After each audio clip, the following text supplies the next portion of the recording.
Pessoal, estamos aqui para registrar a memória de um pracinho dourense.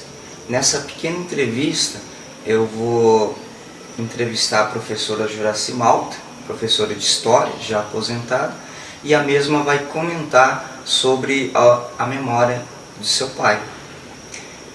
Juraci. Okay. Meu pai, Hélio Silva, nascido aqui na cidade de Dores de Campos, foi um dos que participou da Segunda Guerra Mundial. Ele, quando foi convocado para a Segunda Guerra Mundial, ele não fazia parte do Exército, ele tinha 29 anos e foi convocado como reservista. Ele era um reservista e, portanto, não tinha nenhum conhecimento de atividades bélicas, nem mesmo de atividades lá dentro do Exército.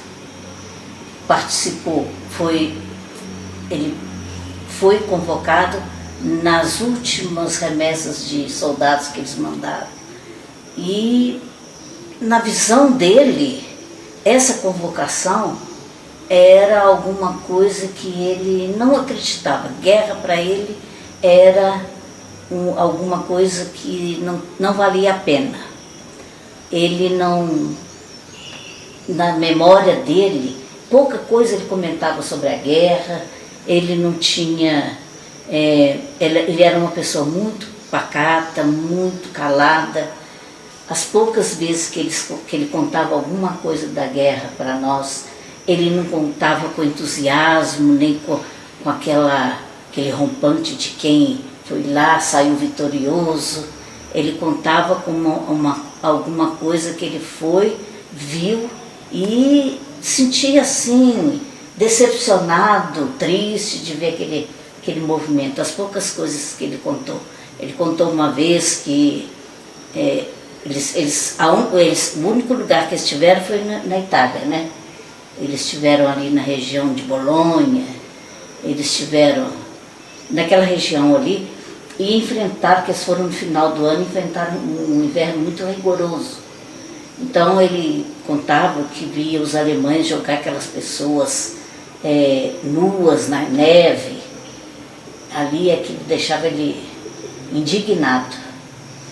E na visão dele, ele nunca falou claramente, mas o que a gente podia perceber é que ele se sentia como uma pessoa traída, que foi na guerra sem saber para que ela ia. Mas a gente sabe também que é isso mesmo, né? Porque o Getúlio declarou guerra ao Eixo em 1942, mas até 1942 ele ficou em cima do muro, né? Ele não fazia uma propaganda nem a favor nem contra o Hitler. Até 1932 ele ficou em cima do muro e ele fazia ali contato com os dois lados. Só depois que o Brasil, que navios mercantes brasileiros começaram a ser atacados pelos alemães, é que ele resolveu tomar uma atitude. Mesmo assim, os Estados Unidos fizeram um acordo com ele, né? Prometeram a ele uma verba para financiar a construção da CSN, né?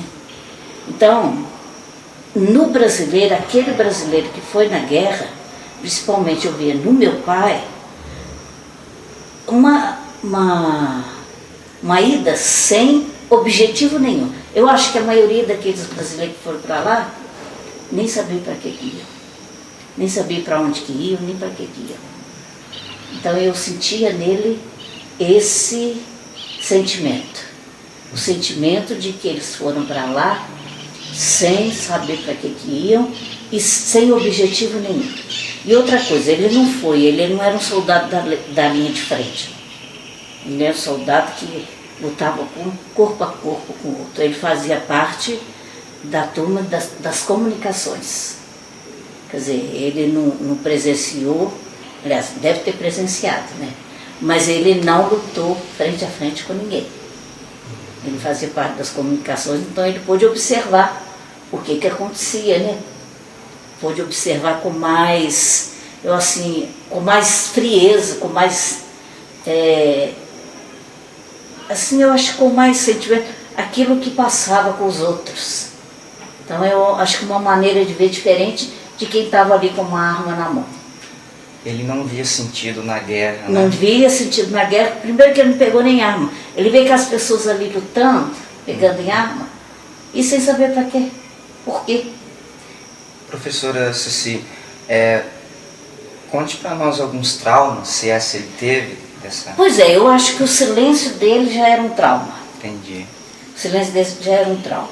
E ele tinha um problema nas pernas, porque ele, como ele era da parte das comunicações, no último dia da guerra, ele e mais uns colegas vinham num jipe, e o jipe foi passar numa ponte, uma mina explodiu e o jipe caiu. Era uma ponte seca. E ele feriu muito, deu um corte muito grande na cabeça e as pernas dele moeram.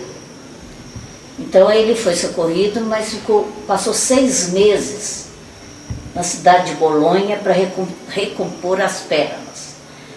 E depois veio para o Rio, ficou no Rio mais de um ano.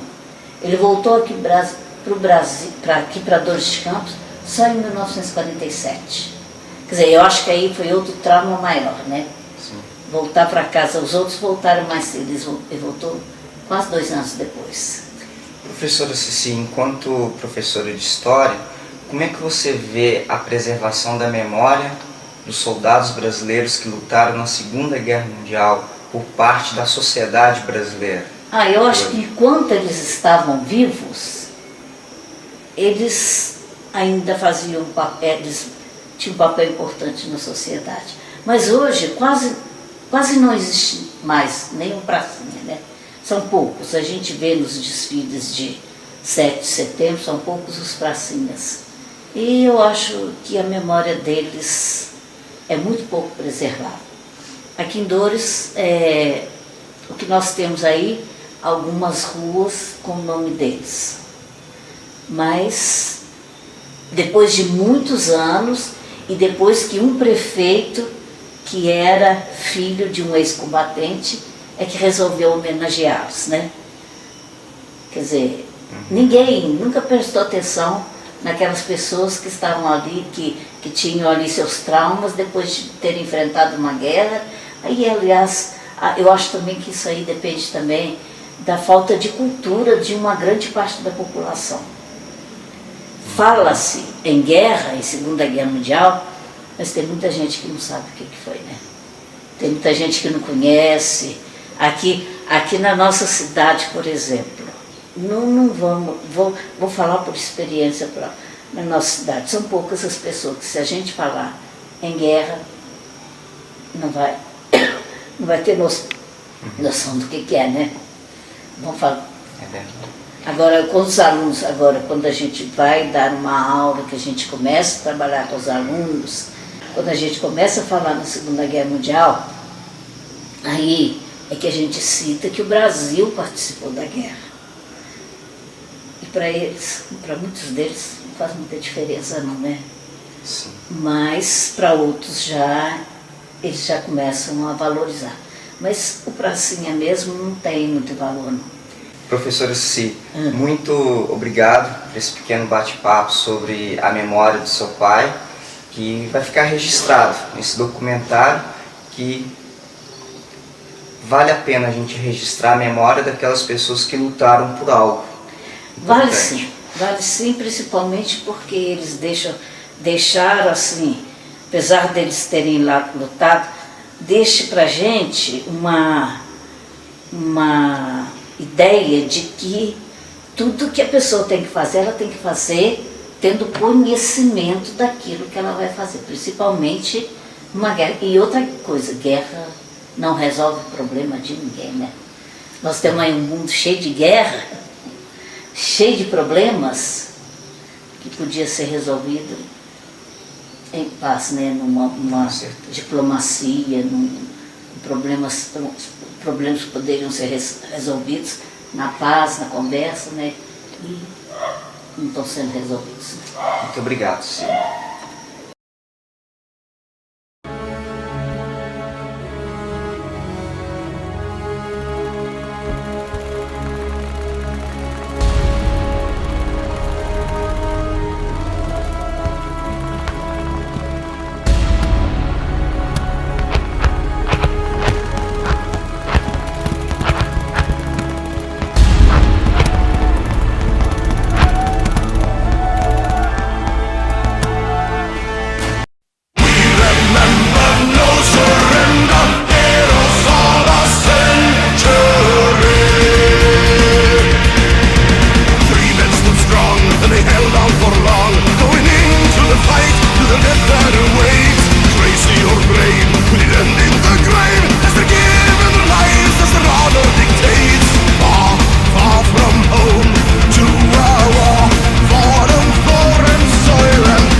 Ich weiß nicht, warum ich dir erlaubt habe, die da zu vergraben. Aber da du schon dabei bist, mach's richtig. Kannst du das, Soldat? Jawohl, Herr Kommandant. Was du getan hast, war Verrat. Dafür wirst du vor ein Kriegsgericht gestellt. Dafür werde ich sorgen.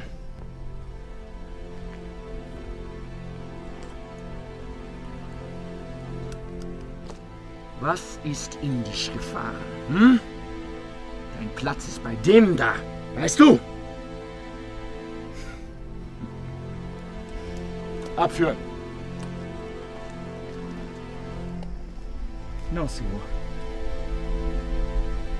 Eu não sou um herói como eles.